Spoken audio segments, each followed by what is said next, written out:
सद्गुरु श्री ब्रह्म चैतन्य महाराज गोंदवलेकर, इनका प्रवचन 20 फरवरी। कर्तव्य में परमात्मा का स्मरण। हम कर्तव्य को ना भूलें, भगवान का अनुसंधान रखें।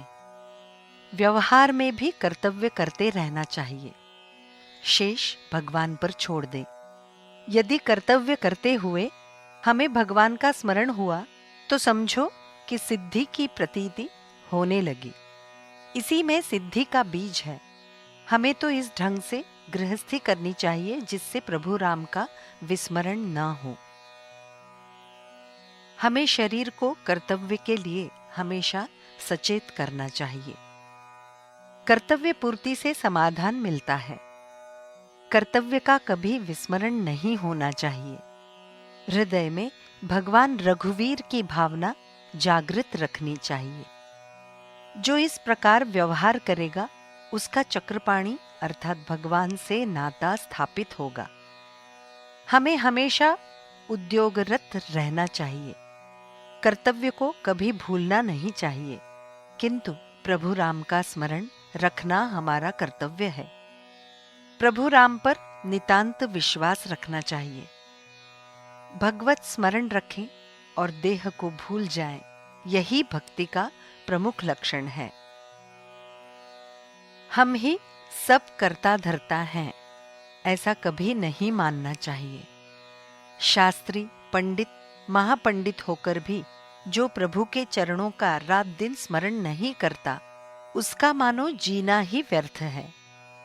सच्चे सुख का असली उपाय भगवान की सेवा में रात दिन रहना है। हमारे चित्त में प्रभु के चरणों में समर्पण की भावना ही जागृत रहनी चाहिए। गृहस्थी की आसक्ति छोड़ना ही परमात्मा के प्रति प्रेम का लक्षण है। सभी कर्मों में भगवान के अधिष्ठान में ही हमारा सच्चा कल्याण है। जो भी भला बुरा हम में होगा उसे भगवान के चरणों में समर्पित कर देना चाहिए। राम के प्रति मन लगाकर सुख से गृहस्थी करें। अपने को राम के चरणों में समर्पित कर देना चाहिए। सुख दुख की भावना को भूल जाना चाहिए। जिसने अपना भाव राम स्मरण में लगा दिया है उसकी माता धन्य है। प्रभु राम के अलावा इस विश्व में दूसरा कोई सत्य नहीं है। प्रभु राम के समीप रहकर सुख से जीवन व्यतीत करें। जो अपने जीवन को राम को समर्पित कर देता है उसका व्यवहार ही असली योग साधना है। जो कुछ मेरा है वो सब प्रभु राम का है, ऐसा समझकर बर्ताव करना चाहिए। जब आगे पीछे सर्वत्र प्रभु राम है ऐसा मान लिया तो मन के कष्ट मिट जाते हैं। वास्तव में ये सरल बात है, पर हम आचरण में नहीं लाते हैं। हमें मन से राम का हो जाना चाहिए। ऐसा विश्वास रखना चाहिए कि जो भी होगा प्रभु राम की इच्छा के अनुसार ही होगा।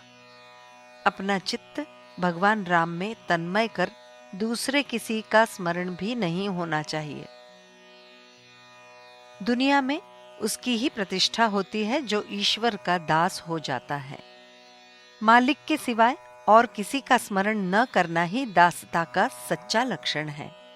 हम सब राम के दास हैं, यही भावना हृदय में नित्य हो। जगत में एक ही मेरा है, रघुपति। इसके सिवाय दूसरा विचार मन में आना ही नहीं चाहिए। यही हमारा निर्धार हो। यदि हमारी प्रभु राम के प्रति दृढ़ श्रद्धा होगी तो जीवन में किसी कमी का अनुभव नहीं करना पड़ेगा। सभी बातों की वो पूर्ति करेगा। सारा दुख मिट जाएगा। प्रभु राम ही हमारे माता पिता भाई सगे सब कुछ है, मेरा सर्वस्व है। इसके सिवाय दूसरा कोई विचार मन में नहीं आना चाहिए। अब हमें स्वयं संभलना चाहिए। राम के बिना एक भी क्षण ना जाने पाए। जानकी जीवन स्मरण जय जय राम।